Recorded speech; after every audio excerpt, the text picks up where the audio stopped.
Everybody say, ah, say, say, how can I express my gratitude for all the many things you've done for me? Words are not enough, to say thank you. Say, Lord, you are my everything. You're my everything. How can I express my gratitude? How can I express my gratitude for all the many things, Father, you done for me, yeah. Words are not enough to say thank you. So Lord, you are, you're my everything. Say, I call you Jireh. You're my provider. I call you Nisi. You are my battle. I call you Rapha. Hey. You are my healer. Say, Lord, you are. You're my everything. I call you Jireh. You're my provider. I call you Nisi. You are my battle. I call you Rapha. You are my healer. Say, Lord, you are. You are. You're my everything. Uyamatingina.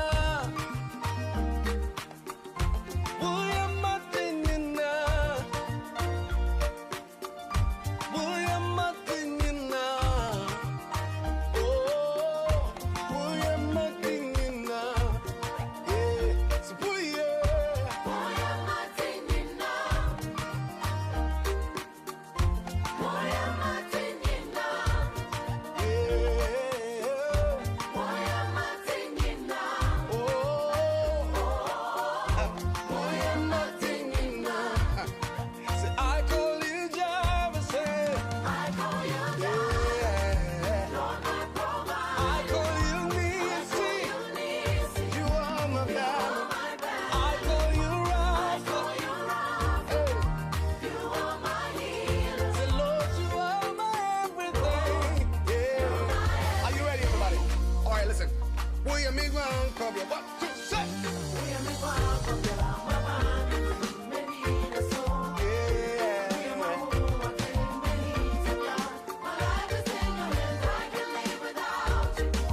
I can breathe without you, say.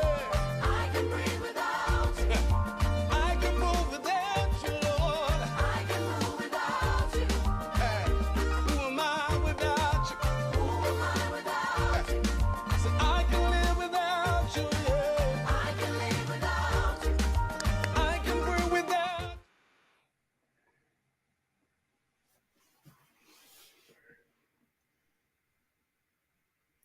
Hello. Good afternoon to you, wherever you are watching us or listening to us from.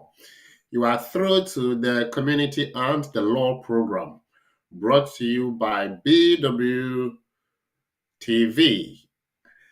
Today, we are going to look at a very wonderful topic. It is wonderful because something that many people have been taking surprised to, because the caseworkers or the Home Office has taken a different approach to fee waiver application documentations, especially if you claim that somebody is assisting you with feeding, accommodation, and other things.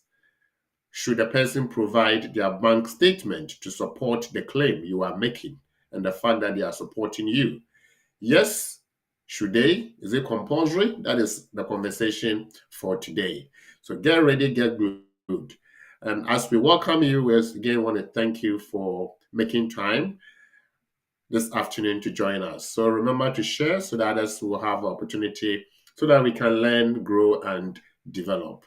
Today, we have a range of things for you. We have the nugget for you, we have the quiz for you, and we have the review, people who have been benefiting from BWF services and they cannot afford to keep it. So they are telling the world what BWF does and the fact that if you approach or knock on our doors, you will also have a testimony to share.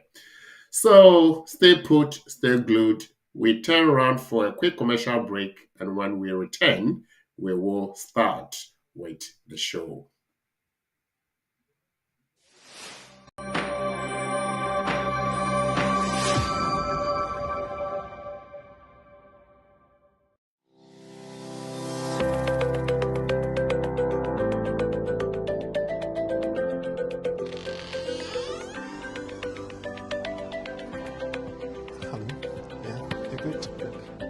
Hello. There are several questions in the community when it comes to the law, especially with immigration matters. That is why I'm inviting you to join us on the program, The Community and the Law, live on BWTV and brought to you by BWF Solicitors, our trusted partners when it comes to the law. We are going to have a very massive discussion on some of the issues of immigration matters that bother you. And they have the opportunity to meet you live on the program to explain to you all the updates that have come from the Home Office and also address your questions and concerns that you might have when it comes to the law. The Community and the Law is brought to you every Saturday between 4 p.m. and 6 p.m. UK time. We're live on all social media platforms, YouTube, Facebook, and LinkedIn, at BWF Solicitors, at BWTV, and of course, we urge you to share the program and invite others to join us. Remember, it's at 4 p.m. to 6 p.m. every Saturday, live on BWTV. You have your questions.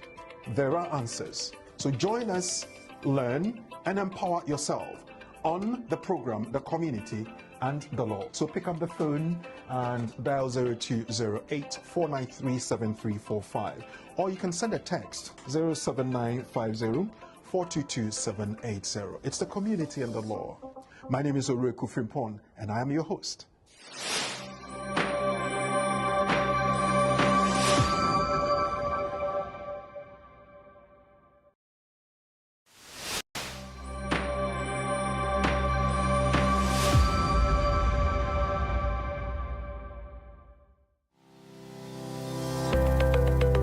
Based in London, we are a dynamic award-winning firm specialising in a range of legal services.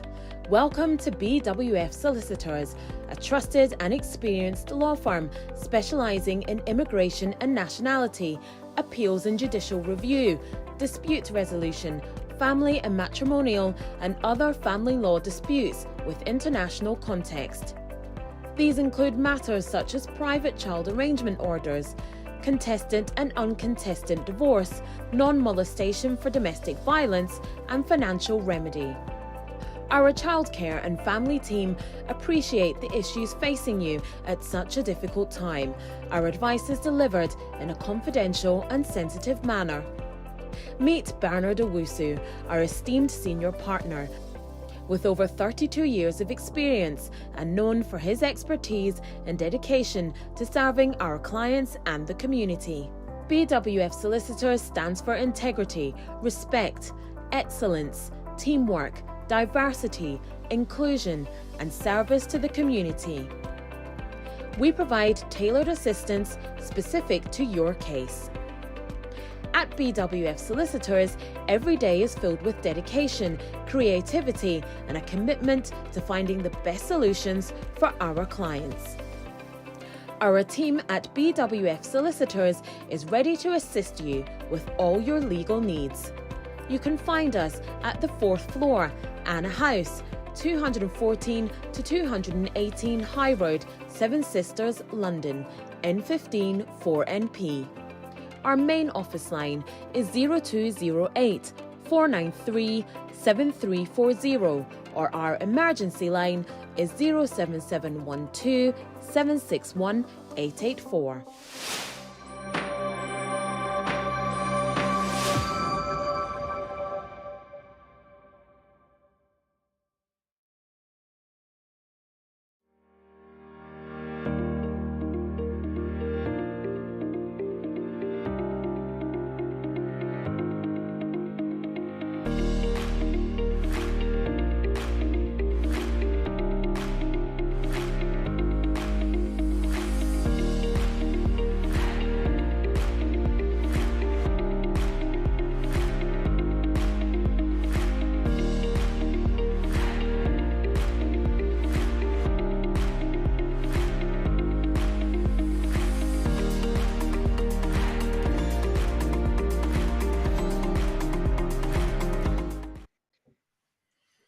welcome back to the program, and I thank you all for joining us once again. Please share, and please give your likes and your comments in the comment section. We have Sandra Fraser who is saying good evening, or please share when you join. So please follow the instructions, share as we have been told, and hopefully we will have a brilliant program. Mr. Charles Asma has already introduced himself, but we're going to do a bit of our nuggets and then we will continue with the program for today.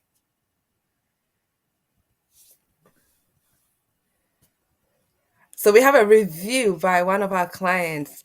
What shall I render unto the Lord for all his benefits towards me? You made it possible through lawyer Charles Asma. I can't stop to express my heartfelt gratitude for your unwavering support and guidance throughout my journey in the UK.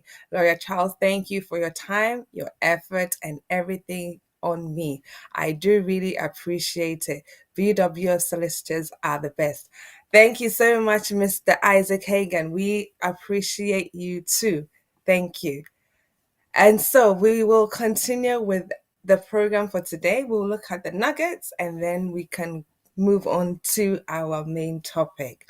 So, as we have on our screen, it says, can I work while my UK visa application is under consideration? So, can I work while my UK visa application is still under consideration?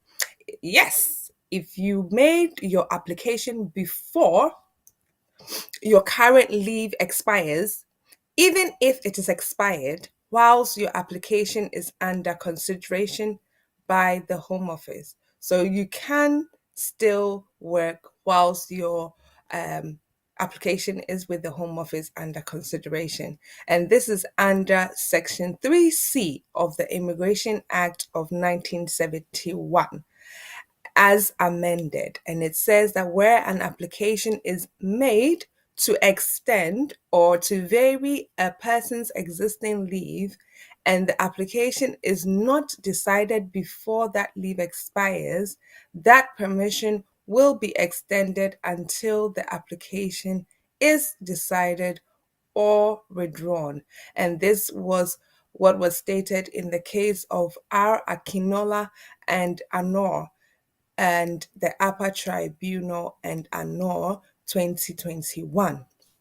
So I know there will be people in the same situation who will be making an application because their leave is about to expire and their employers will be asking for some sort of evidence to show that they have their right to work.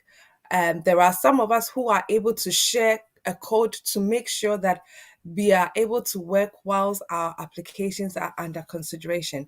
And so as long as you put in your application before your leave expires, you are protected under Section 3C and it will allow you to share code with your employer.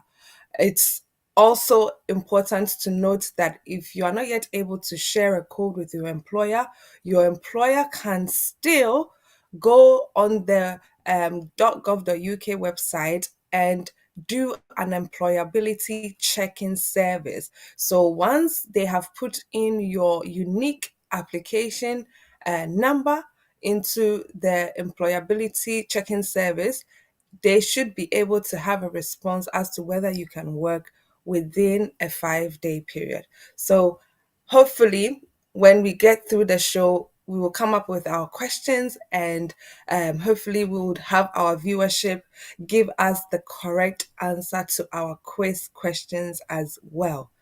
We will move on with some updates and hopefully we will then take our topic for today after our updates.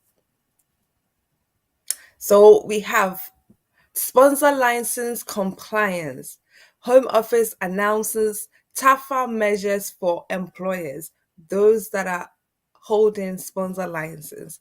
It says, we will take strong action against employers who do not comply with the rules, where necessary, revoking their sponsor license. we will strengthen this by making it harder for those with long-term record of non-compliance to return to the sponsor register. It goes on to also state that currently employers who flagrantly flout visa rules can only be sanctioned for a maximum of 12 months. Under our changes, we intend the period of repeat offenses to be at least 2 years, double the current length, with final cooling off periods announced in due course. Also, it says that the Home Office statement sets out that companies who flagrantly flout the immigration rules will be prohibited from passing on to migrant workers the cost of sponsoring them. In her statement, this is Seema Malhotra. She's one of the ministers for the UK visas and immigration. She explains that businesses recruiting internationally will be required to pay for certificates of sponsorship, sponsor license, and the associated administrative cost for themselves, and not to pass them on. It should be noted that it is already contrary to the immigration rules and guidance to require a worker to pay certain fees. For example, if a sponsor is liable to pay the immigration skills charge in respect of a worker and attempts to recoup some or all of that charge from them, is grounds enough for revocation of a sponsor license. And therefore, this is stated under the guidance for sponsors, which is part 3 of the sponsor duties and compliance guidance, which all employers who hold a sponsor license should take note of. It is important that if you do have a sponsor license, you comply with the rules as you are a third party to the Home Office. So the Home Office statement also indicates that the government's intention to consider immigration compliance is alongside employment law requirements. So there are obligations under employment law. These changes will be made alongside the government's new Employment Rights Bill, which is currently going through Parliament. Under this bill, the newly established Fair Work Agency will bring together existing state enforcement functions, including regulations for employment agency and employment businesses, and enforcement of the national minimum wage, statutory sick pay, and licensing regime for businesses operating as gangmasters in certain sectors. We need to take note of that. When it comes to this approach, it is important for sponsors to ensure that they are complying with their sponsor duties in preparation for potential compliance checks and visits. In this regard, sponsors may wish to consider arranging an immigration audit with our specialist team, which is BWS solicitors, so that we can review your setup and the systems you have in place to see and to also make sure that you are compliant with the Home Office regulations and guidance as stated. We have our contact details on the screen. Our UK office number is 0208 493 7340. So 0208 493 7340. Our Ghana office number is 00233 5556 589 5959. So I'll take that again. 00233 589 5959. So we also have our website on there as well, where you can also make your queries, and you can call for emergencies during the weekend, as we don't work on weekends. on 077-1276-1884. Okay, so I hope our week has ended on a good note. As we are moving forward with our topic for today, I would like our producer to put our topic for today on the screen, and we will have our guest explain in more detail what we are about to talk about. So, is it compulsory for your friend to provide his or her bank statements in support of your fee waiver applications? Where most human rights applications may require you to pay the fee, where you are telling the Home Office that you are unable to pay the fee, including the immigration health surcharge, you can request from the Home Office a fee waiver. That is to let the Home Office waive their fee. And our topic for today is going to look at those who apply for fee waiver and whether, if they are receiving support from third parties, they would have to ask for third party to also give evidence that they are indeed supporting them. And so, without much ado, I will call back Mr. Charles Asma to join us for today's topic.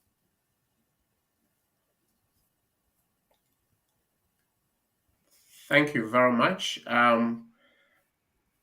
Lawyer Eunice, for the introduction and taking us through all the necessary things that we need to know regarding updates and other things. I'm sure in the fullness of or during the conversation, viewers and listeners will be tipped off on the nugget and the quiz to prepare for. So, yes, so the topic for today is to look at fee waivers. We know fee waiver is very important part of human rights applications, and it's to do with those who cannot afford the fee. And the rules are clear that if the person cannot afford the fee, or if the person after affording the fee cannot meet essential living needs, or if the person has children and so affording the fee means not meeting the needs of the children involved, then these three factors will trigger the need for a fee waiver consideration. So, what is a fee waiver? We'll look at that. We'll look at the authority or the reason why it is necessary, and also the obligation that the applicant has to ensure that they meet the fee waiver request processes or conditions. So we know that most people will apply for different applications. So we have to limit the fee waiver conversation to the type of visas that individual can be able or will be able to apply a fee waiver for. So as we first started, it's to do with human rights applications. Why is this so? We look at Article 6 of the Human Rights Act 1998. It says that a decision by a government agency or government itself that interferes with exercise of a human right, that decision is not right. So, if the decision is not right because it's going to interfere with somebody's human rights, what could this be? We look at an example of where the government says that if you are applying for human rights application or visa, you have to pay for the fee. The fee currently is £3,847 50 pence, made up of £1,258 a visa and also £2,587 50 pence for the IHS, Immigration Health Surcharge. And therefore, this could be daunting for somebody. So the question is, if the government says somebody should pay this fee before they have their application considered, what if the person is not able to pay? What it means is that the application will not be considered. And if the application is not considered, then the person is being restricted from exercising his or her human rights in terms of the type of application the person is making.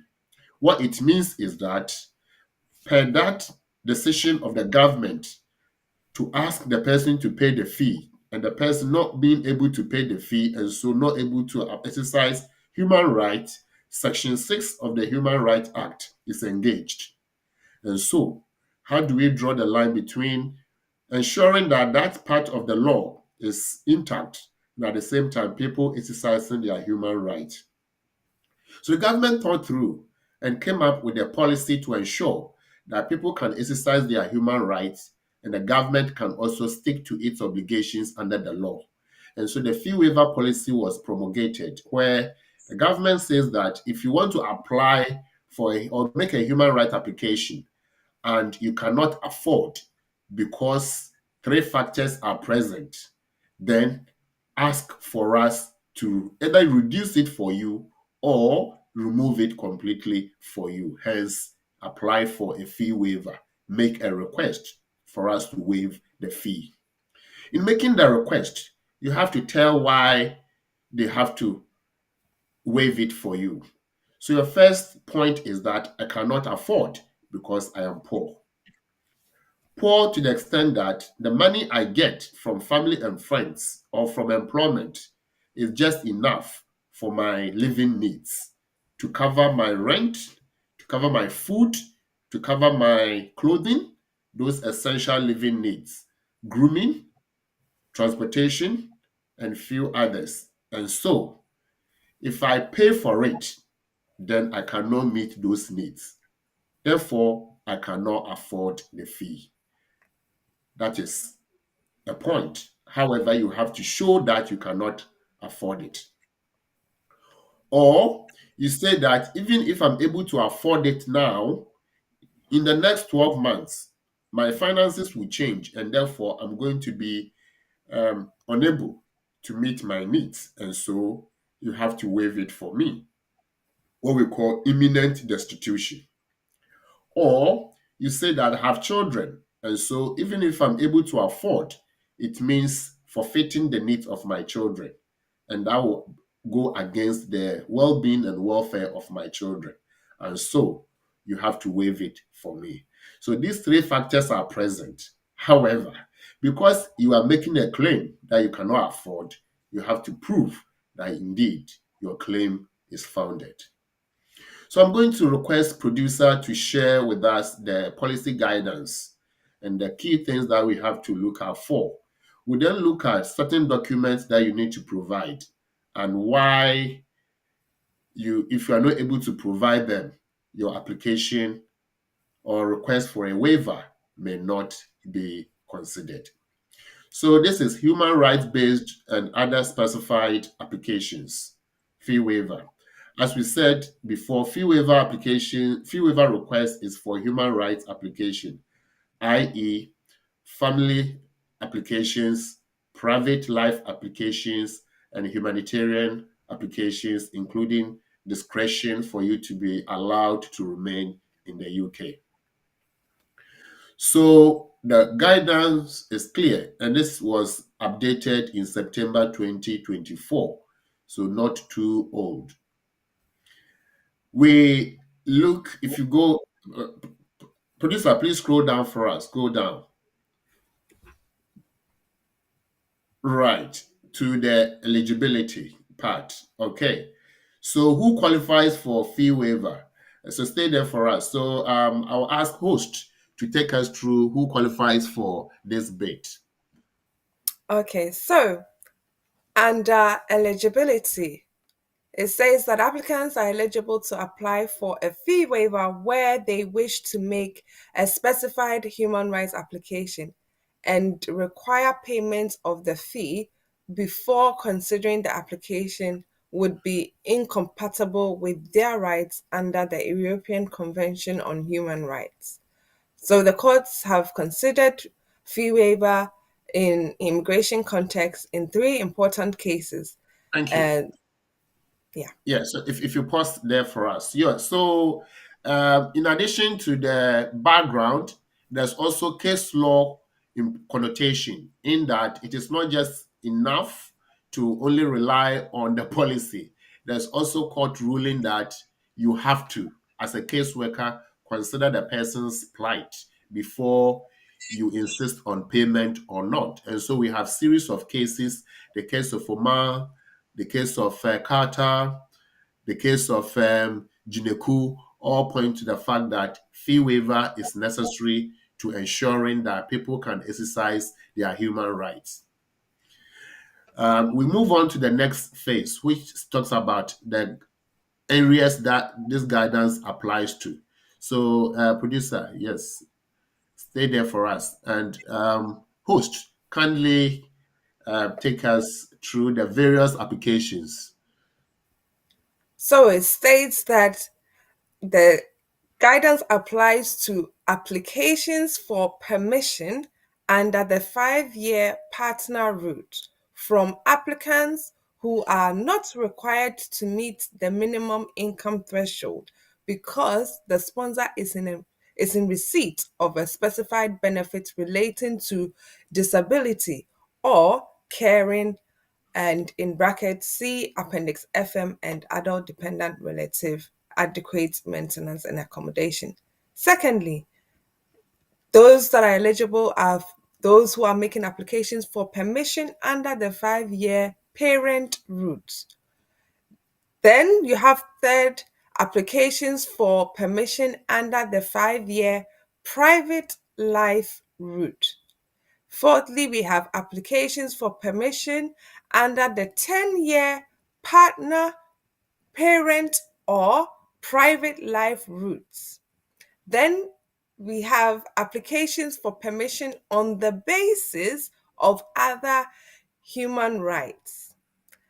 Then we also have applications for further permission from applicants granted discretionary leave following refusal of asylum or humanitarian protection, where the applicant claims that refusal to grant further permission would breach their human rights.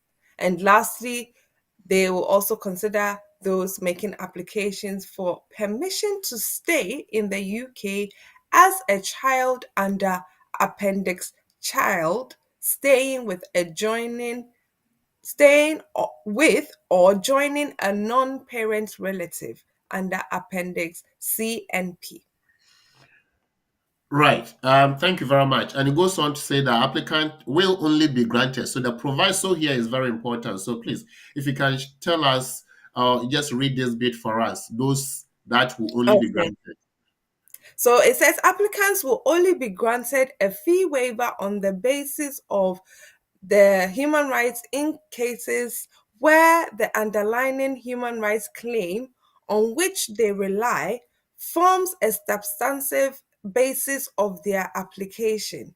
This will not be the case where, for example, a human rights article is mentioned in passing as part of an application, which is primarily made on another basis. Good. So, viewers and listeners, simply there are instances where people would think that they are making application on the basis of their human rights, but truly they are doing something else. So, if, for example, you think that you are applying for, you are making a private life application, so you put in a fee waiver, but your intention is actually for skilled worker application, then that will not be a basis, and therefore that will not be allowed.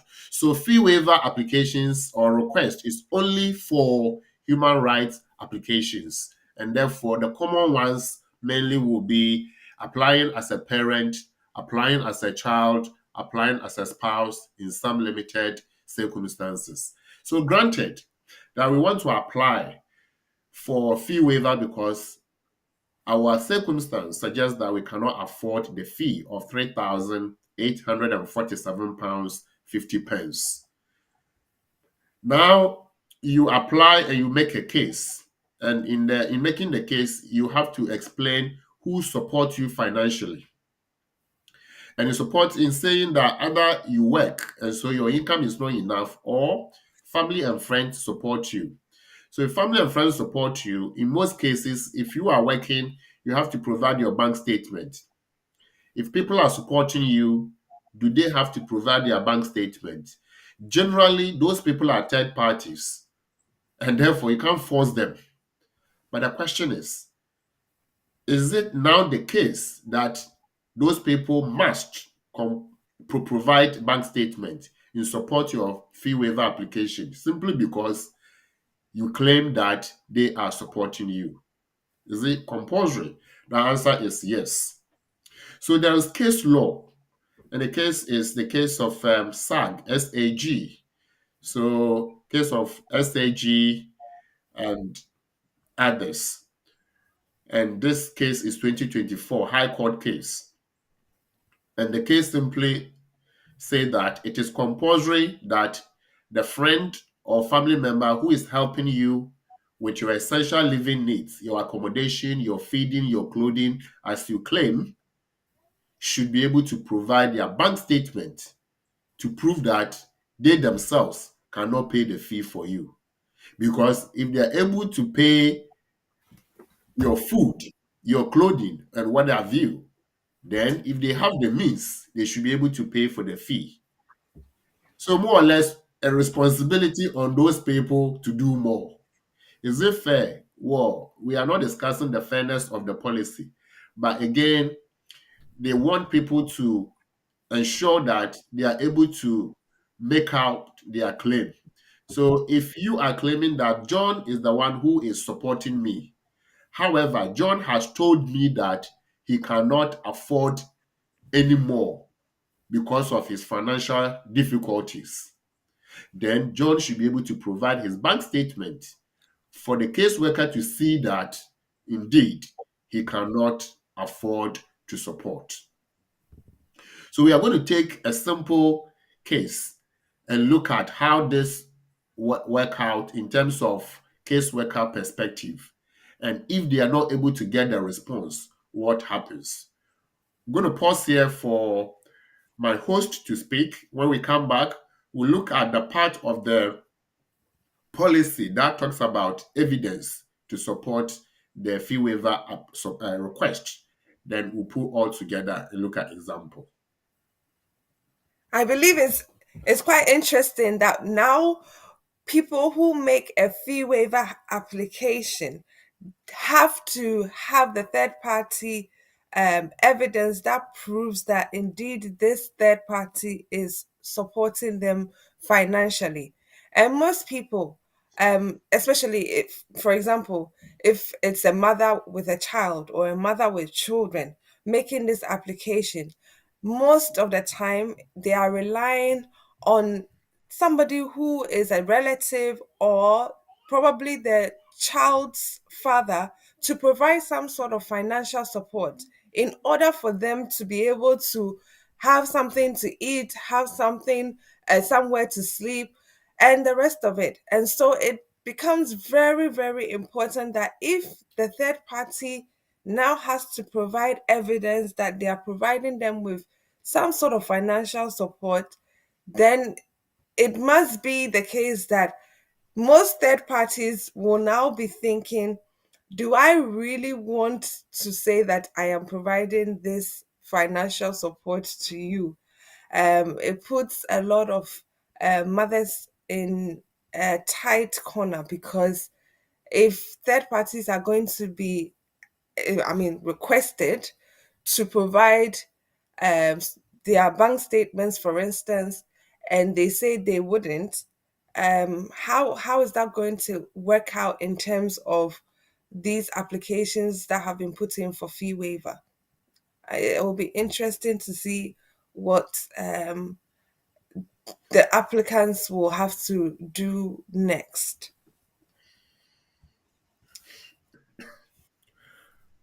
Right. Thank you very much. Yes. So, viewers and listeners, today we are put on the spot.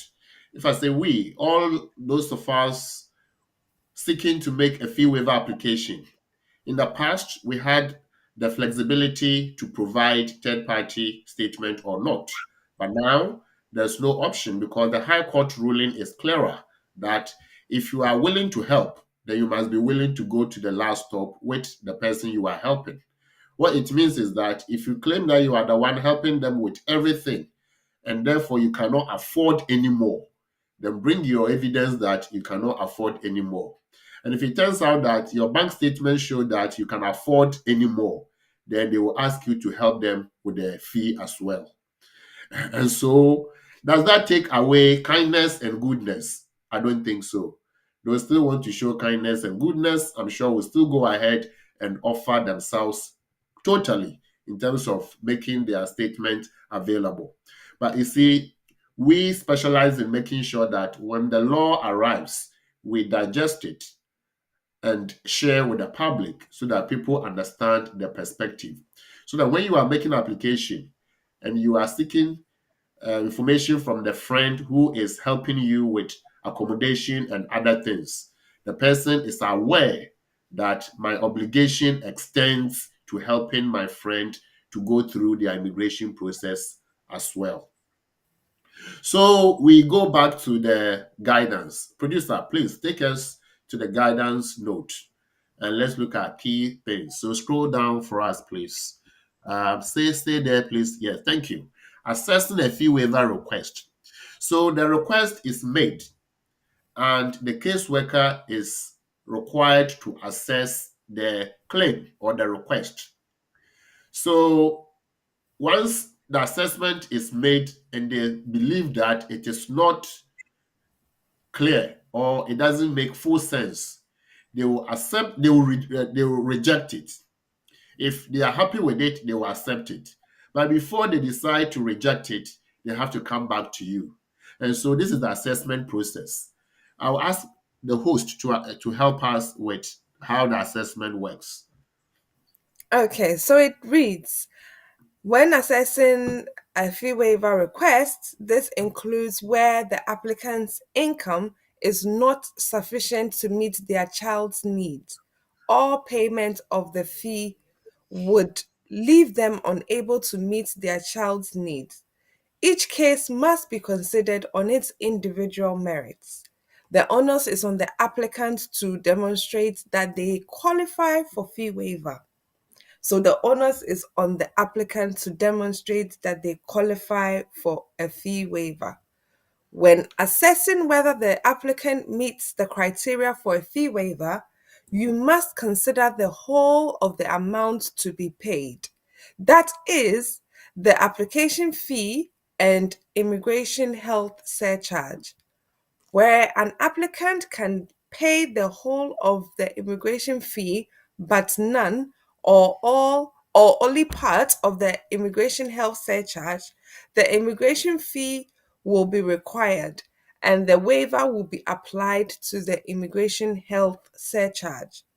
If the applicant is unable to pay the fee and the immigration health surcharge, you must waive both.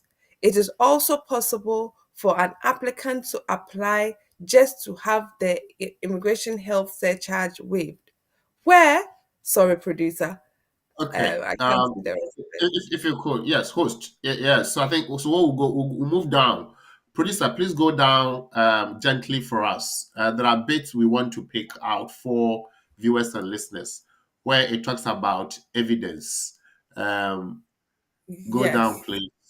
Evidence, good. Evidence, very important. Most cases, people will see £250. Anything more than £250, where does it come from? It comes from this guidance. So if you are spending, your bank statement shows anything £250 and above, whether in or out, you must explain. And this is where it's been taken from. So what does it say? Please, host, help us. So it says in all cases, the applicant must provide details and supporting evidence demonstrating their financial circumstances, including where the applicant is a child. Individuals they may be relying on for financial support within their household, such as their non parent relative. This should normally be in the form of a bank statement for all accounts held, with all major, which is over £250, and regular incoming and outgoing payments explained. If it is responsibility, Producer, host, please pause it for us.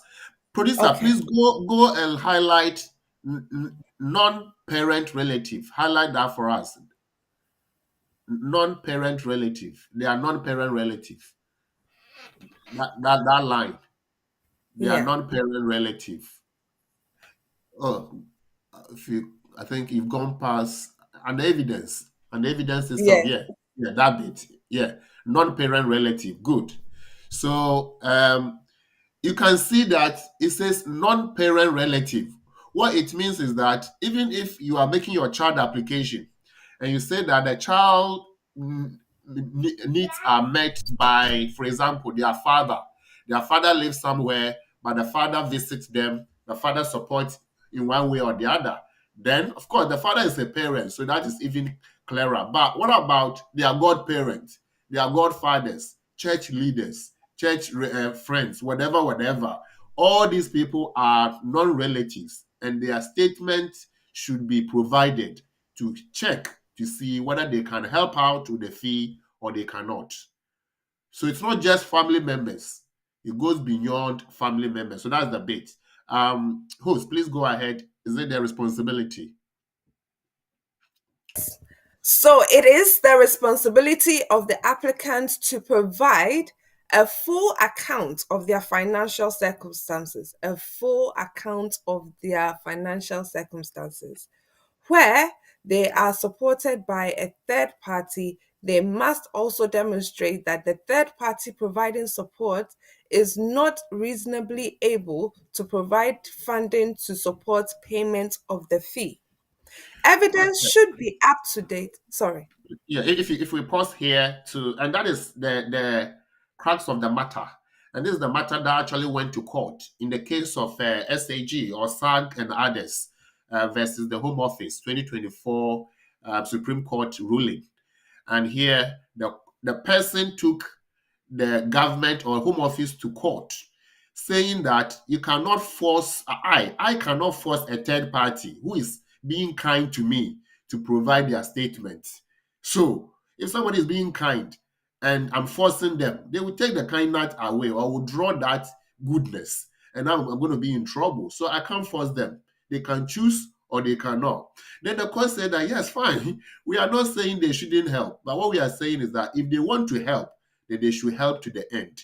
So anybody who is helping you with accommodation, with clothing, with feeding, with your children's support, and so on and so forth, and on that basis, you are saying that without those help, you cannot survive. The court is now saying that it is the person's equal responsibility to provide evidence that they are helping you and that they cannot help anymore because they don't have income. So your bank statement plus their bank statement for all accounts. And all accounts here, we are looking at current account, savings account, investment account. Investment account here, we are looking at ISAs and all others. So sometimes when clients come and we are discussing fee waiver, I tell them the entire house or household, how many bank accounts do you have? Sometimes they forget that savings accounts are also bank accounts. So you have to understand that they are looking at your current account and your savings account, including that one somewhere that you think that it's not part, all of them, because each account has account number. And what it is that they are able to check using credit reference companies, Xperia or Equifax, what have you. They use them to track all your accounts. So even if you give them one account, they will be able to find the rest. And they will come and tell you that we have seen that you have this, and that. And these are the transactions. Explain to us. We have also seen that the third party person who is helping you has XYZ account. Bring all their bank statements. So the question is, if you don't bring it, what happens? If you don't bring it, court now says that if you don't bring it, then don't get it. And it's as simple as that. So we are now looking at the the duty under Section 6, the duty under Section 6, and also the right under the Human Rights Convention for you. Where do we draw the line? The court has now concluded that if a third party is helping you and they decide not to bring their bank statement to support you, then that duty will be extinguished for the Secretary of State because you are not able to prove your case or your claim for a fee waiver. Host, please go further for us. Evidence and date. Okay, so it says that evidence that should be provided must be provided up to date and cover the 6 months prior to the date of the fee waiver request. Documents dating back more than a few months may be useful in establishing how the person's finances have changed over time, but those that confirm the applicant's current circumstances and finances will clearly have greater relevance.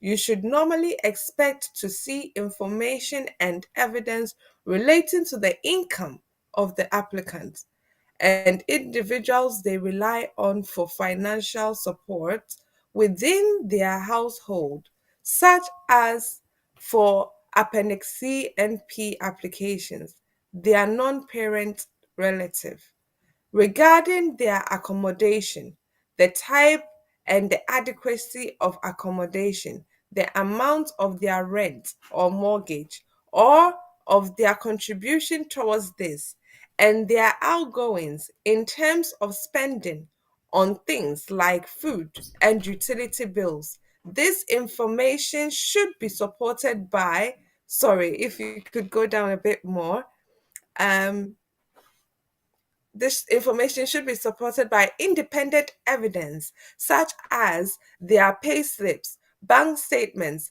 tenancy agreement, and utility bills. The nature of the evidence provided will vary depending on the individual circumstances, and but the caseworker should expect to see evidence appropriate to the circumstances being claimed. And it says, where the applicant states the relevant documentary evidence cannot be provided, you must be satisfied that the person's account of why this evidence is unavailable and the circumstances are as they claim.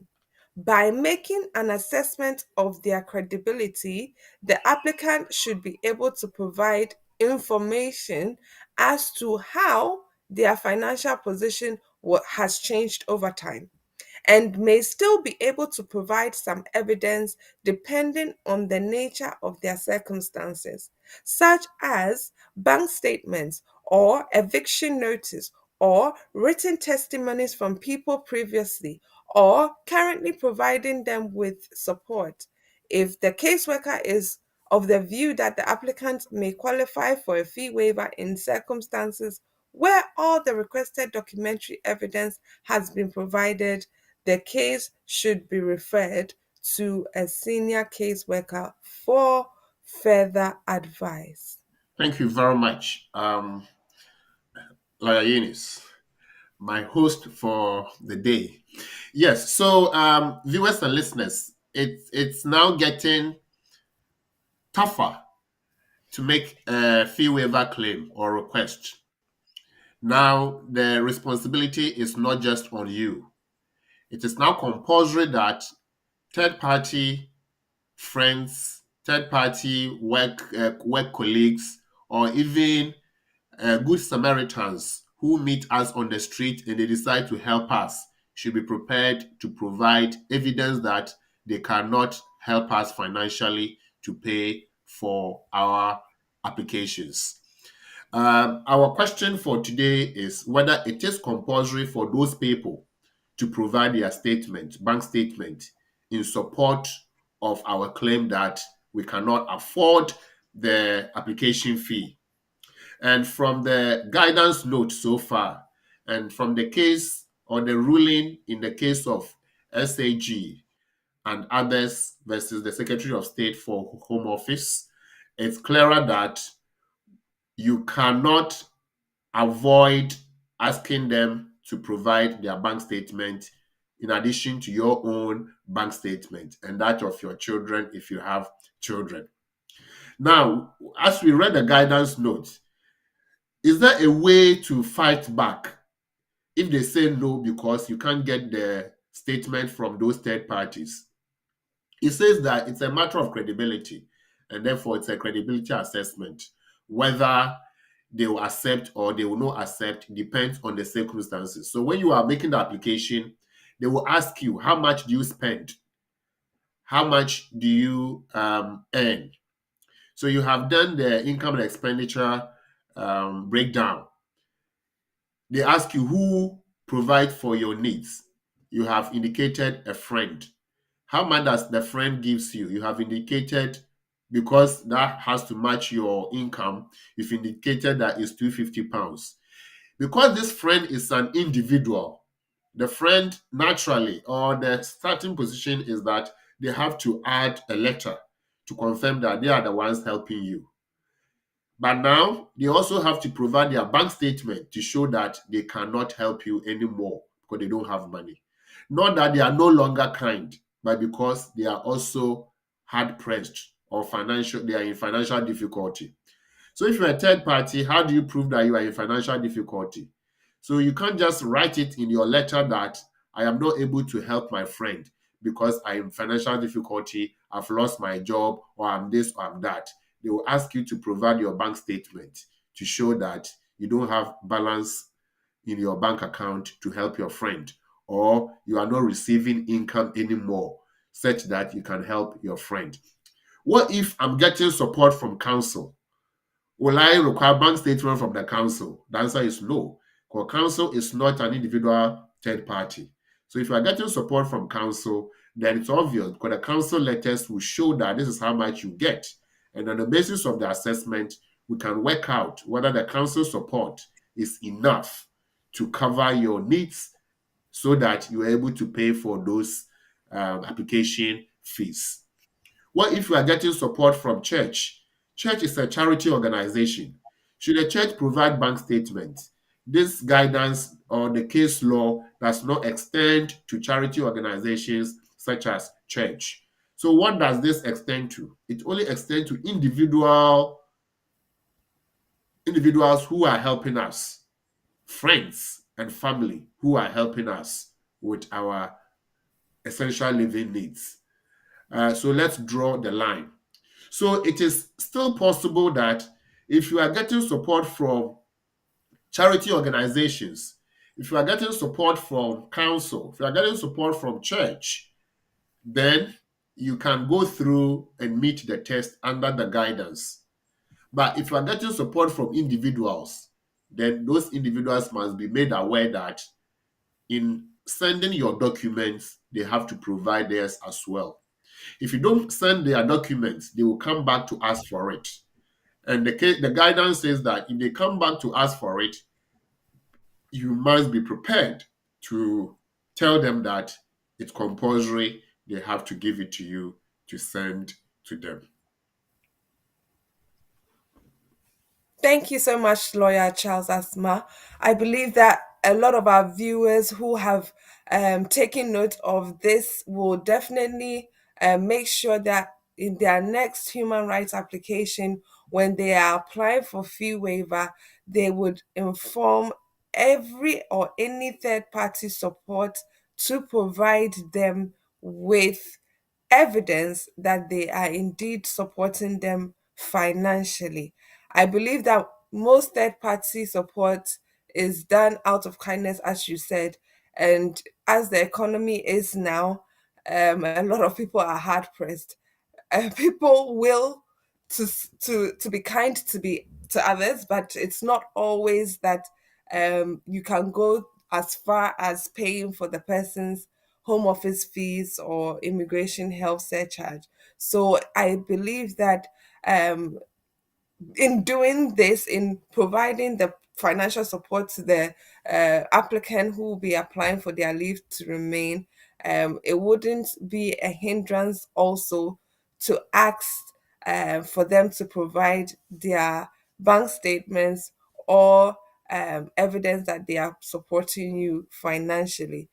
Um, I just thought about this in terms of somebody who is providing financial support and they provide their bank statements to you. Once they've provided their bank statements to you to say that their their bank statements for the last 6 months shows this amount of income. If, for instance, this person has enough money to say that they have an end balance of over £1,000, but not more than 1,200, would they still be required to help with the applicant's application? So that's a question for the public, right? I mean, on behalf of the public. Yes, on behalf of the public, yes. All right. Yes, I mean, you see, the onus is on you to pay the fee. At the same time, the onus is on the Secretary of State not to be seen to be in breach of Section 6 of the Human Rights Act and also other relevant provisions of the European Convention on Human Rights. And so, where do we draw the line? Right and duty. Now, there's fee waiver. What you are saying is that my friend is helping me. My friend has Mm, £1,000, but he's not mm, prepared to donate. yeah, He's not prepared to donate.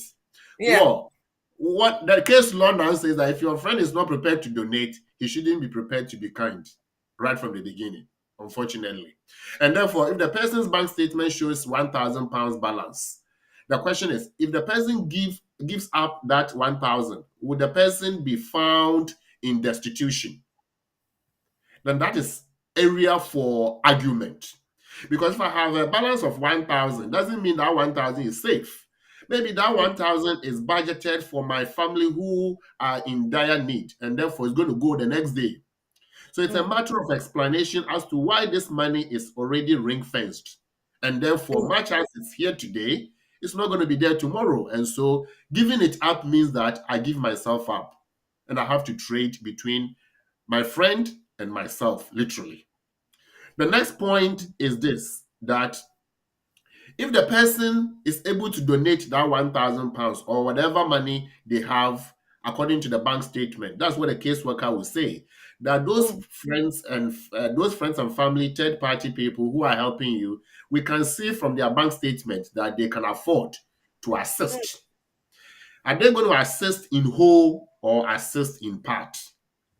So if the person has £1,000, then to an extent and on a balance of probabilities, they can only assist up to £1,000, for example, mm, provided they are not going to be in trouble after donating that £1,000. In this mm, case, in this case, the caseworker will say, then we are going to give you a waiver in part. So instead of giving you £3,847 50 pence, we give you £2,847 50 pence because your third party friend has 1,000 to help out. okay. So when you use the code will only show that they've given you a credit which is limited. So the fact that and when they give you the code, which is in part, they will tell you that the waiver has been given in part. So to answer this question, we'll say that it depends on on the circumstance. If the third party friend is able to argue that this balance is not safe, but what if the third party friend has a balance more than required to pay the fee? Mm, Can the person have an escape? It will be difficult because you can't say that you have £4,000 balance in your account and yet you are saying that, oh, this 4,000 is going to do something else. It's possible, but you see, in assessing that and on the balance of probabilities, the caseworker may say that, are you saying that this 4,000 balance in your friend's account is all going to do something? Then you have to come with explanation. What is it that they are going to do with this money, such that they can help you? And we are looking at this conversation in the context of the case law, not just the guidance, because the guidance also says that if the initial caseworker feels that the job or the assessment is too much for them, they have to refer it to a senior caseworker to make that mm, decision. And so it now gives room for individuals who are doing their own applications to justify why their third parties, even though they have money in their account, can still not assist in paying for the fee. And so they need a waiver. If you are being supported by a friend or by a legal representative, then by taking your instruction, the friend or the legal representative should argue on the basis that the third party person has provided bank statement showing a balance. However, this balance is not available, and so this person is still unable to afford the fee. And if you are not able to argue and you just leave it open, then by leaving it open, the caseworker will have to then make a discretionary interpretation of the evidence and conclude that yes, you can't afford, but your friend can afford for you. And therefore, we see that you don't need a waiver completely or partly. Thank you. Thank you so much, Lawyer Charles. Um, I believe that we've learned a lot from today's topic. We're going to take a short break, and when we come back, we will go through with opening the phone line so that you can ask whatever questions you have, and then we'll get on with the quiz questions as well. We'll take a short break. We'll be right back.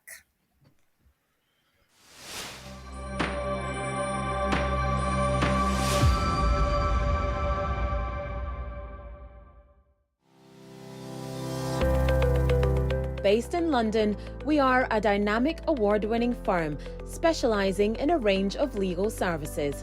Welcome to BWF Solicitors, a trusted and experienced law firm specialising in immigration and nationality, appeals and judicial review, dispute resolution, family and matrimonial, and other family law disputes with international context. These include matters such as private child arrangement orders, contestant and uncontested divorce, non-molestation for domestic violence, and financial remedy. Our childcare and family team appreciate the issues facing you at such a difficult time. Our advice is delivered in a confidential and sensitive manner. Meet Bernard Owusu, our esteemed senior partner, with over 32 years of experience and known for his expertise and dedication to serving our clients and the community. BWF Solicitors stands for integrity, respect, excellence, teamwork, diversity, inclusion, and service to the community. We provide tailored assistance specific to your case. At BWF Solicitors, every day is filled with dedication, creativity, and a commitment to finding the best solutions for our clients. Our team at BWF Solicitors is ready to assist you with all your legal needs. You can find us at the 4th floor, Anna House, 214 to 218 High Road, Seven Sisters, London, N15 4NP. Our main office line is 0208 493 7340, or our emergency line is 07712 761 884.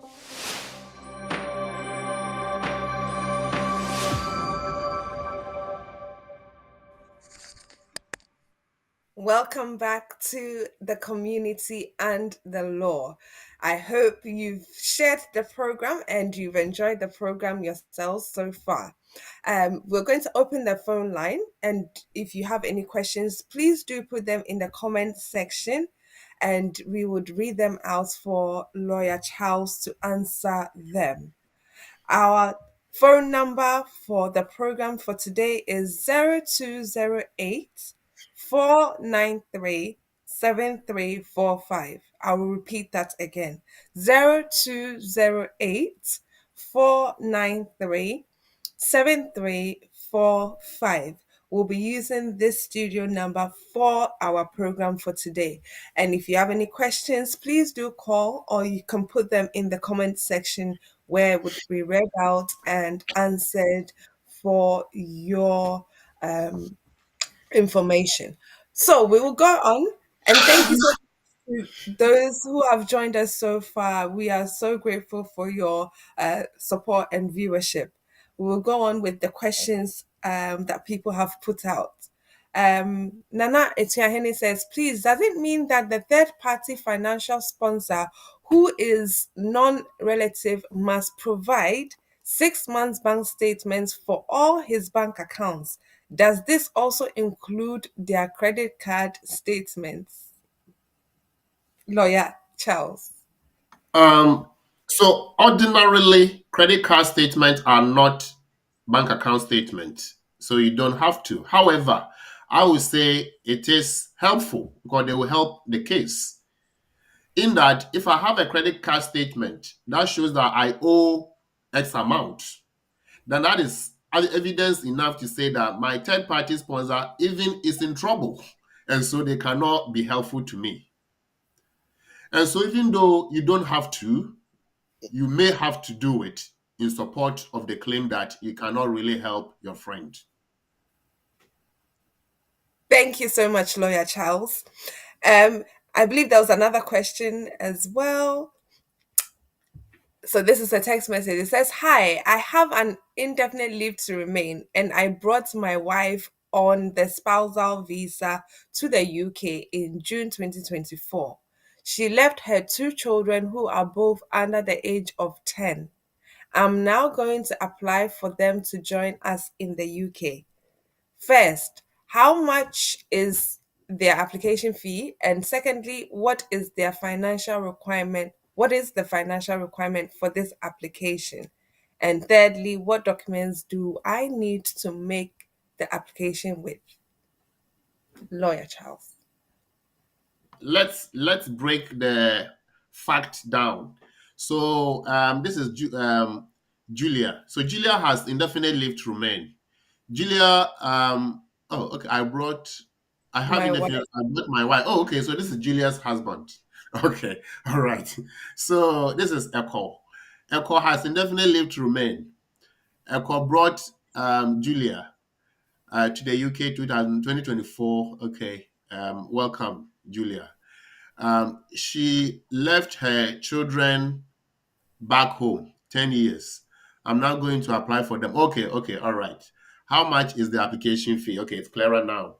So application fee for joining children, of course, in addition to other factors, I think that is where you said the requirement. So let me start the requirement with the requirement and come to this. Because these are children applications, and you didn't indicate that you have settled status under Appendix EU or EU threshold, I take it that you are a British citizen. I take it that you have the standard indefinite leave. And so the application will be under immigration rules. The children will have to pay the visa fee.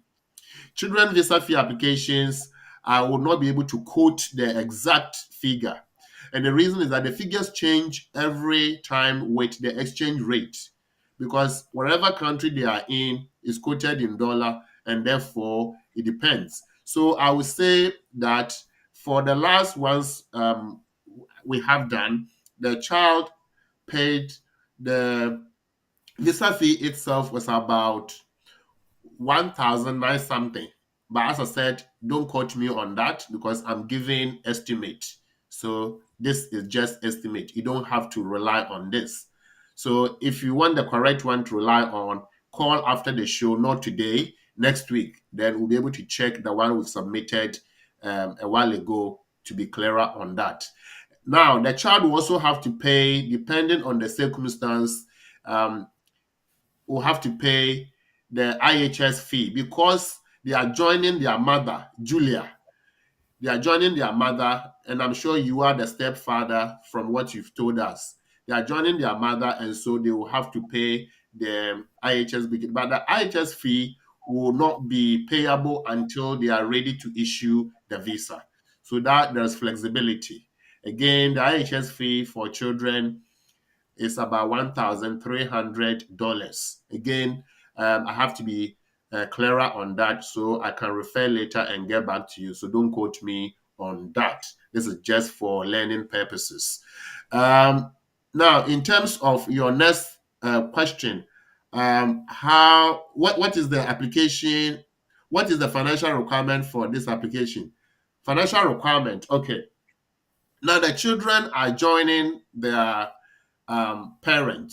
And so this is not the case of 29,000 as if Julia is coming back or Julia's, husband is bringing another wife. So this is not a spousal application. So for children, they have to show adequate maintenance.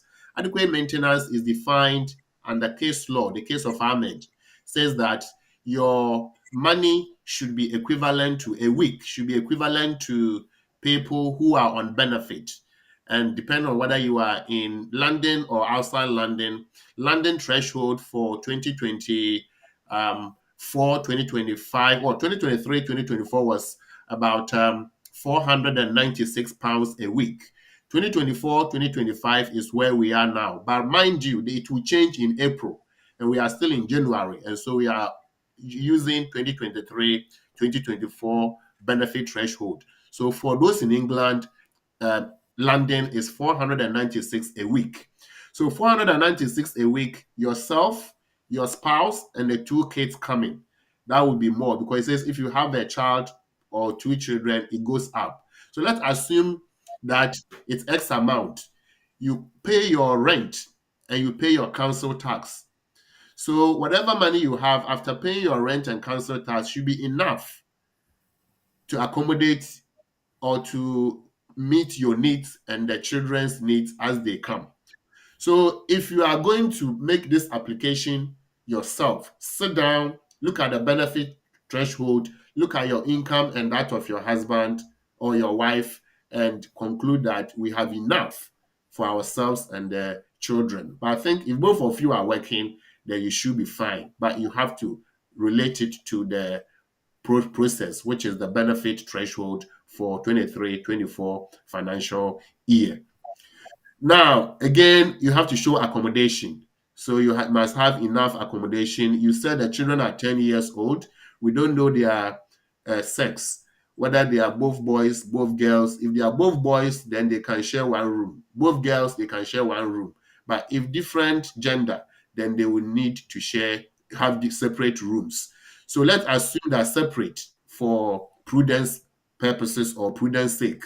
Then two children, two rooms. You and your wife, one room, making three rooms. Three rooms means that you need two bedroom with a hall, because a hall is taken to be a room that can be used for sleeping purposes. And this is under Part 10 of the Housing Act of 1985 to avoid overcrowding. In terms of other requirements, documents, and so on and so forth, you have to show relationship. But most importantly, you have to show that if the children are to leave to move from where they are to come to the UK, it is better for them. And so we are looking at one, serious and personal circumstances or family circumstances that will mean that if the children are not relocated, they will be in trouble. Because the children have another parent, because you told us that your wife's children. So if you brought your wife and your wife's children are in the country where they were before or she was, that means you are a stepdad. The question is the father of the children. If the father of the children is there, then Julia must show that she has sole responsibility. Sole responsibility means that she is the only one who has direct control or direction and control of the children's lives. She does everything. Even though she's away, she does everything. And she's even asked people to look after the children for them. But if the children's other parent, the father, is available, and the father is also playing a role in the lives of the children, then sole responsibility test will not be met. Then the next test will be that if the children are not relocated, their life will be in danger. Is it about safeguarding? Are they neglected?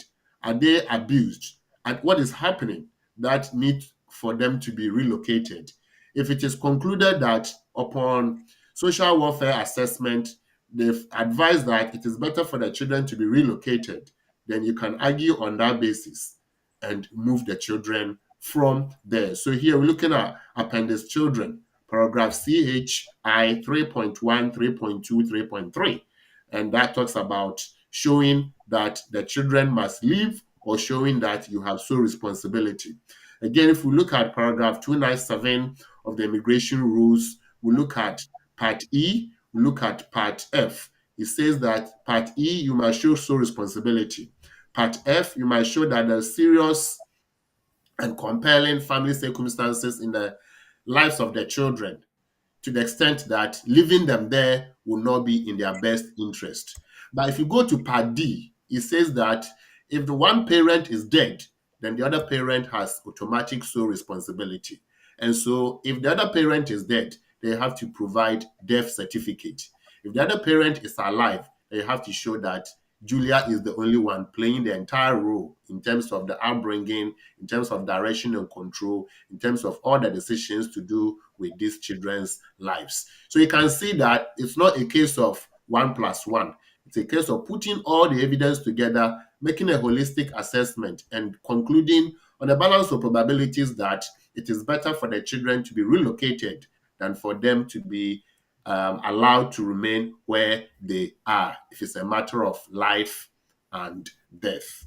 So these are the things you have to consider. And therefore, it is difficult when it comes to children's application for somebody to list these are the documents A, B, C, D.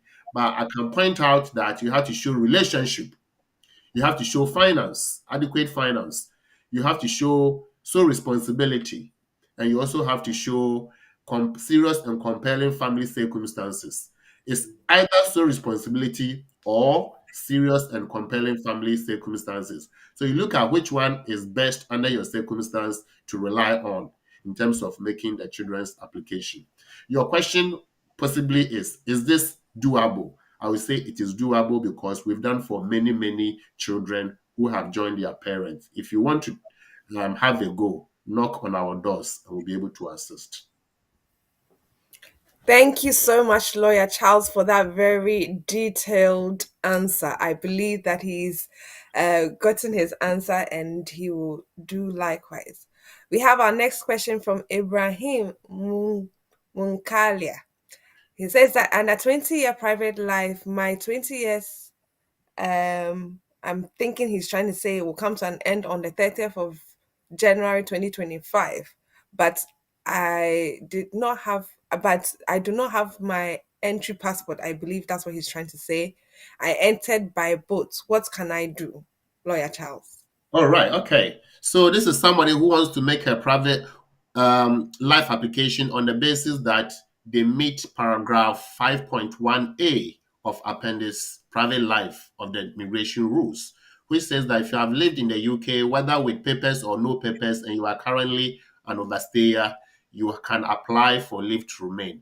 So the question is, our friend here believes that he's ready to start this process by end of this month. He says that he doesn't have a passport. What can he do? He says that he entered by boat. So it's not about how you entered, it's the fact that you are here. The point we want to establish now is, having entered by boat, have you ever left and come back? If you've ever left and come back, then we have to deduct how long you were away for it starts from the last time you were here in the UK. Let's assume that the last time you were here in the UK was about 19 years ago, 19 years, 11 months ago that you entered. If that is the case, then we say that from what you've told us, in 2 weeks' time, you can apply for private life. However, you said you don't have a passport. Immigration applications, the rules say that you must have a passport unless the passport is with the Home Office. You have told us you entered by boat and therefore you didn't have passport. So what you can do is to approach your country embassy and ask for a passport. Go through the passport application process and get one. Now, how does it work? There are a number of times that we have applied for people when their passport application is still pending. So you apply for your passport today or Monday. You get confirmation that you have applied. You download the document. You have your appointment to go through the passport process. You use that document as evidence that you have made an application for passport, but it's not ready. Then if you have, obviously you don't even have your old passport. So on that basis, you can add, just to tell them that this is it. In any case, the visa will not be put or placed in your passport. So it's not a case that we need the physical passport. You just have to prove that you have passport ready, or you have passport with the Home Office, or you have application pending for a passport. So if you can show that you have application pending for a passport, then you can start the process on that basis. I believe this is it. But something also to mention here, that you do not count time that you've been in prison whilst in the UK. So if in those 19 years, 11 months you've been in prison, then you do not count that towards your 20 years. If all is as you have said, they will say that it should be ready. With a passport, get an application started and use the application documents to show that you have an application to get a passport, but the passport is not ready. Lawyer Charles, in a case like this where the person obviously came by boat, let's say he was scared to let any agencies such as GP surgeries and all of that know that he was in the UK. So he hasn't got any evidence for the first 5 years of his residence in the UK. What does he do? Oh, thank you very much. So I suppose that was part of the question he forgot to ask. Yeah, so our friend, this time we are talking about evidencing the 20-year stay in the UK. It's pure evidence. And therefore, if you don't have the evidence that you've been in the UK for 20 years, then it's difficult. What the case, the policy guidance say that we cannot rely on evidence that are self-serving. Self-serving evidence will be evidence from letters from your family, letters from your friends, letters from people who know you. But those people will definitely not give you undermining evidence or letters. They will give you something good, and they will write all the good English in that for you. And so they hesitate to rely on such evidence. But if you are able to check that, yes, I entered by boat, so I don't even have a passport to show a stamp. But when I came 20 years ago, I remember I went to a GP and I got a letter from them, or a GP card. That is the beginning. Oh, I remember my friend took me to register to vote and I got a letter, a poll card. Oh, I remember I took a photo, and that time the cameras could record the time and the date and the location. And this is a copy of the one of the photos. That could be evidence that you were in the UK at that time. So you need to show that you have evidence. But if you don't have the evidence, then your case will be very weak. It becomes a discretionary matter for them. And so you cannot tick the boxes under 5.1. So the caseworker will then decide and whether to leave it under discretion to grant you something, especially where you have some other serious issues that may affect your life if you were to be sent away. But it's a pure evidence, and therefore it is as it is. Again, if when you entered, you started working under your own name and you have something to prove, then that's also evidential. Somebody may say that, hang on, but I'm not supposed to be working. Yes, it's true that you are not supposed to be working. You have breaking the law by working without authorization. However, you have met the test by proving that you were in the UK, because at this time you are proving your presence, not your illegal work. And so if you have pay slips to prove that, is good. If you're able to open a bank account and you have old bank statements and stuff, that's good. If you have had letters, that's good. But where there are gaps, yes, you can get people to give you letters to fill those gaps, but then it will be difficult. What may happen is that when you are refused the leave, you go to court and you then tell the court that, look, I came here, I've never left. My friends have attested to the fact that I've never left. The people are still saying no, but they have my record and they know that I haven't left. Then it becomes a matter for the court to decide whether to believe what you are saying for you to be granted or not. Thank you so much, Lawyer Charles. I believe that he's had a thorough answer to his question. We also have another question. It says, please, lawyer, my BRP has already expired. Can I still create my share code with the card? Right. I'm not sure whether it's e-visa or share code itself.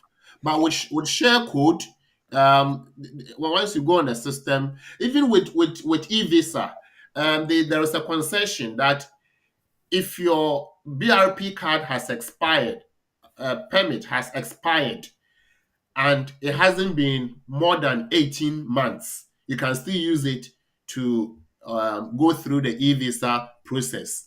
We've done it for people and it's worked. So when you go there, it will tell you, has it expired? You say yes. The next question will be, has it been more than 18 months? Yes or no?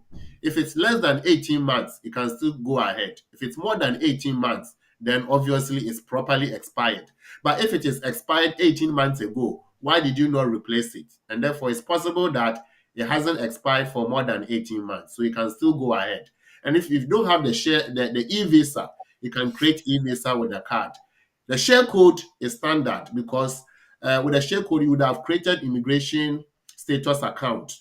And so you can go through the process to obtain the share code. So all in all, I would say that if you want a share code, it's still doable.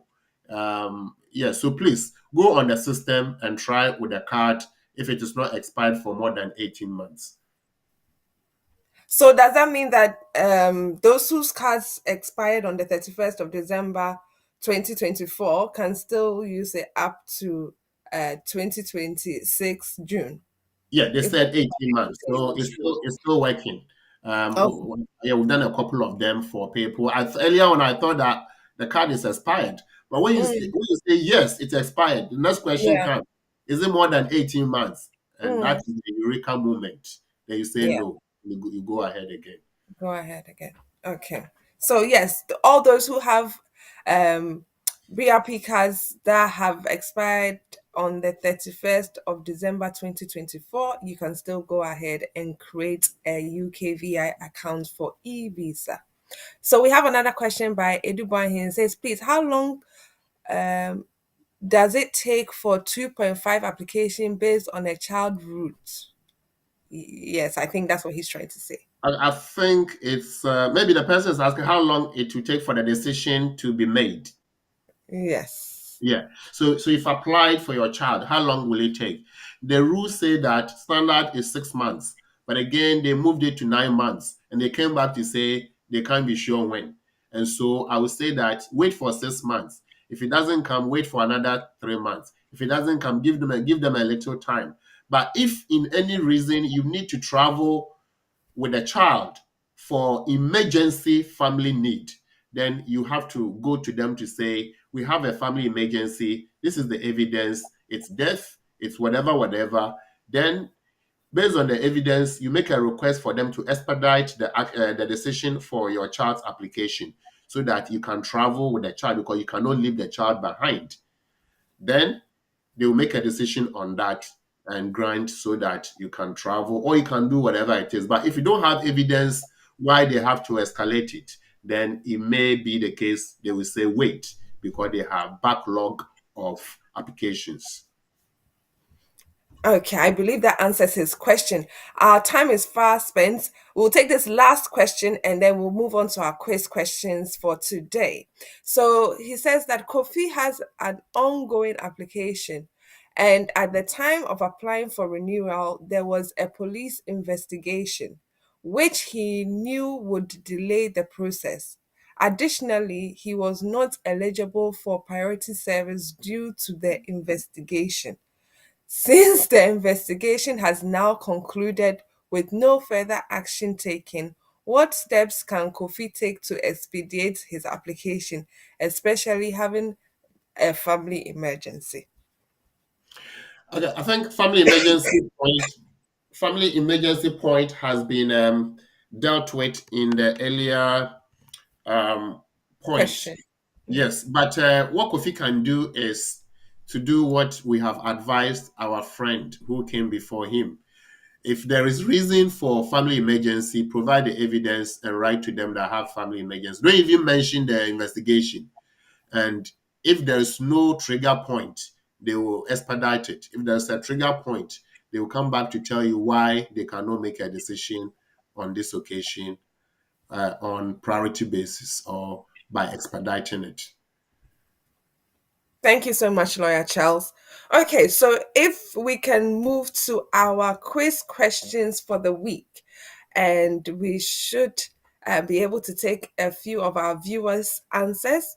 It says Paul Brown, a Kenyan national with limited leave to remain, valid until 2026 as a skilled worker. So it means Mr. Paul Brown is a skilled worker who has limited leave to remain, and it's valid until 2026. He received a letter from the Home Office informing him that his sponsor license has been revoked. He was given 60 days to leave the UK or apply to regularize his stay. He applied as an unmarried partner as he had a girlfriend that he has dated for 2 years in the UK.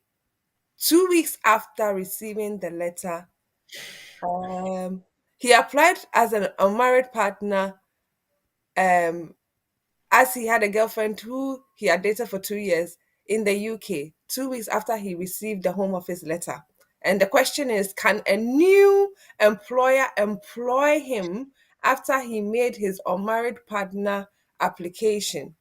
And the answers are, or should I say, the options are yes, because he made his application before the 60 days, therefore, he will be protected by Section 3C. Two, no, because his sponsor license was revoked before he made the application. And three, yes, because his unmarried partner is a British citizen. So I'll go through the options again. Can a new employer employ him after he made the unmarried partner application?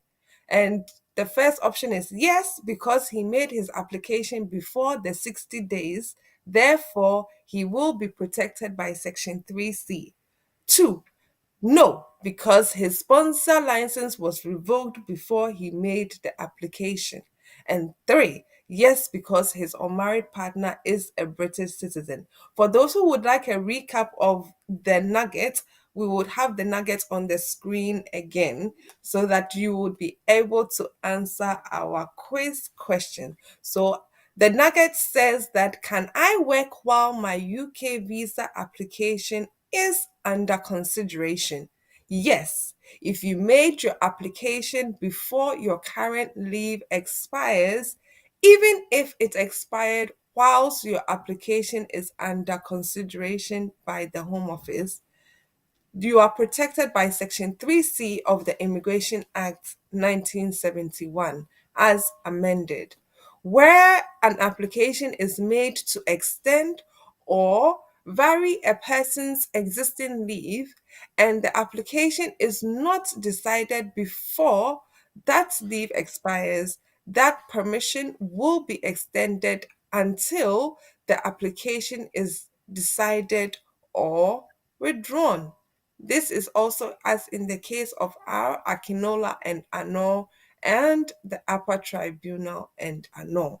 So I believe our viewers now have a clear cut thought to how they would answer this question. And we hope to get a lot of you getting the right answer as well. Godfred Mendes says option three is the answer to our question for this week. Can a new employer employ him after he made his unmarried partner application? Olivia Osei says number two. Olivia Osei says number two. Kwejodaku says number two. Kwejodaku says number two. Patricia Addo, she says number one. Patricia Addo says number one. Jason Ajari says number three. Jason Ajari says number three. Stephanie Dazi says number two. Stephanie Dazi is saying number two. Diana Osei says number three. Diana Osei says number three. Emmanuel Ababio says number 1. Emmanuel Ababio says number 1. Beatrice Frimpong says number 1. Beatrice Frimpong says number 1. Nasim Abubakar is also saying number 1. Number 1 for Nasim Abubakar. Obed Ejenim, says number 2. So he is also saying number 2. We don't have a clear-cut um, answer that is winning, but I believe that by the time we found out the answer, some people will say, "Oh no, oh no, oh no." I believe that most people may think that they have the answer. Let's watch and see. Let's watch and see.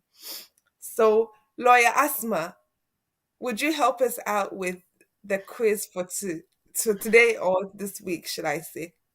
Of course, I will. Thank you very much. And well done to all those who have attempted to respond to the question for Paul. So we look at the ruling in the case of, this a judicial review application, and the application was made by Akinola and others against Upper Tribunal decision 2021. You can see that this is a Court of Appeal case. And the question is, how do people get treated under Section 3C of the Immigration Act of 1971? And the ruling concludes that if you are working, your rights are protected and you continue to work until the decision is made for your next application. It doesn't really matter what application it is. But the question is, did you have a visa before the pending application was made? If the answer is yes, then you are protected. I now understand why some people were looking at 2. And the reason is this, because Paul is asking a question, can I? Paul didn't say, will I? So the question of can and will. If Paul had said, will a new employer, then you can't force a new employer to employ you simply because you are protected under Section 3C and you are waiting for your visa. The new employer can say that yes or no. So you can't force. But is it possible for a new employer to employ you? Depending on the circumstance, a new employer can say yes, because when it comes to my obligation, I can fight my way under the protection of 3C in the case of R, Akinola and others, and Upper Tribunal and others, and another. And so we are saying that, can a new employer employ? We say that the new employer can, because they have a discretion and they know they can protect themselves for not breaching immigration rules and employing an immigrant. So they will say that Paul had visa and Paul is waiting for his new visa to come. And so we are employing Paul. But it is not mandatory for the new employer to employ Paul. And so if Paul is able to get a new employer who is lenient enough to help him with a job, then this new employer can employ him simply because he had visa before he applied for the spousal visa. The answer is 1. Thank you so much, Lawyer Charles. So well done to those who went for answer 1. I know you were few and far between, but well done to all those who went for answer 1. So it says, Section 3C leave. Section 3C of the Immigration Act of 1971 automatically extends permission to enter or stay in the UK in certain circumstances. It applies where a person with permission to enter or stay in the UK makes an in-time application. Emphasis is on in-time application to extend or switch their permission, and their current permission expires before a decision has been made on their application. And so Anybody who makes an application before their leave expires is protected under Section 3C of the Immigration Act of 1971. I believe we've all learned something new today. I would let our guest for today, Mr. Asma, say his final words, and then we would end our program for today. Thank you very much, Maya Eunice. Thank you, viewers and listeners. You've made today's program a jolly experience.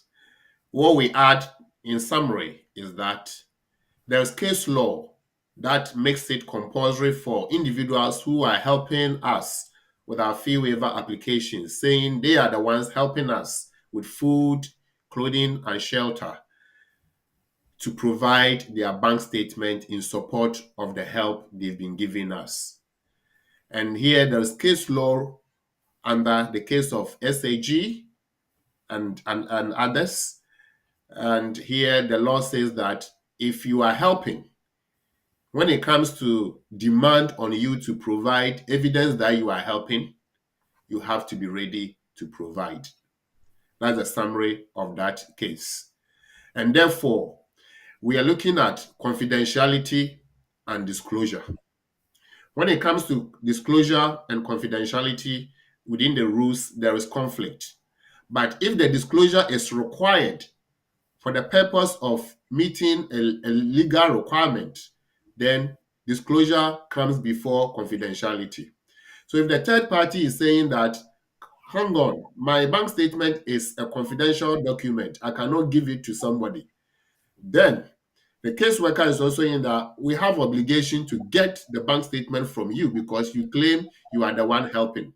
Then the disclosure will come before confidentiality. And that is the position of the case law. And so it is now important that if you are helping out in terms of a friend making a fee waiver application, please be prepared to provide your own bank statement for 6 months for all accounts you have in support of your friend. The caseworker will assess your bank statement and assess that of your friend with all transactions 250 and above explained fully and make a decision after assessment that yes, the fee waiver request should be accepted or rejected. If you do not provide the evidence because your friend says he will not give it to you, the caseworker will invoke the ruling under SAG and others 2024 to say that your friend has obligation to provide to support your application.